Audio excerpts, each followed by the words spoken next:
La session ministérielle de la SADC s'est conclue le 26 juin 2026 à Bulawayo au Zimbabwe sur une volonté ferme de consolider les liens régionaux à travers la convergence des cadres réglementaires dans les domaines du transport, des technologies numériques et de la météorologie. Les pays membres ambitionnent de franchir une nouvelle étape vers l'intégration. La secrétaire exécutive adjointe de la SADC, Makombo Tumba, a notamment dévoilé la mise en œuvre d'études stratégiques dédiées à un plan directeur pour le rail ainsi qu'à une politique maritime commune, levier essentiel de la croissance régionale. Par ailleurs, l'initiative de facilitation du commerce bénéficiant de l'appui de la Banque africaine de développement demeure une priorité pour optimiser le fonctionnement du corridor nord-sud.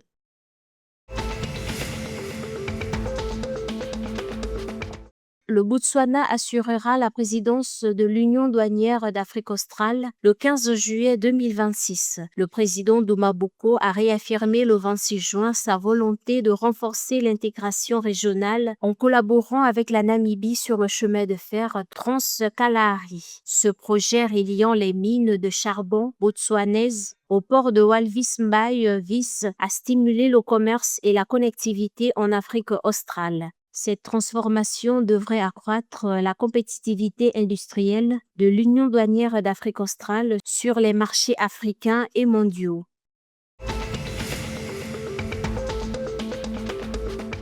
L'inflation annuelle du Zimbabwe est passée de 4,4% en mai à 4,7% en juin 2026 selon les données publiées le 26 juin par l'Agence nationale des statistiques du Zimbabwe Zimstat. Cette hausse mensuelle de 0,6% s'explique par le coût accru de l'énergie, du logement et de l'eau. En dollars américains, l'inflation annuelle atteint 3,1% malgré une baisse du taux mensuel à 0,1%. En dépit des tensions au Moyen-Orient, une politique monétaire et budgétaire stricte devrait maintenir l'inflation sous les 10% pour le reste de l'année.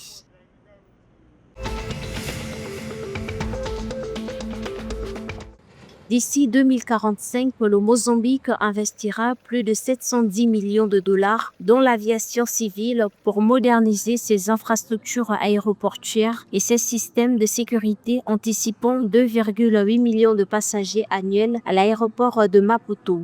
Le plan directeur de l'aviation civile 2026-2045 récemment approuvé vise à ériger le secteur en levier de croissance économique et de cohésion nationale. Cette stratégie repose sur l'alignement aux normes internationales et l'amélioration de la connectivité régionale pour accroître la compétitivité du pays.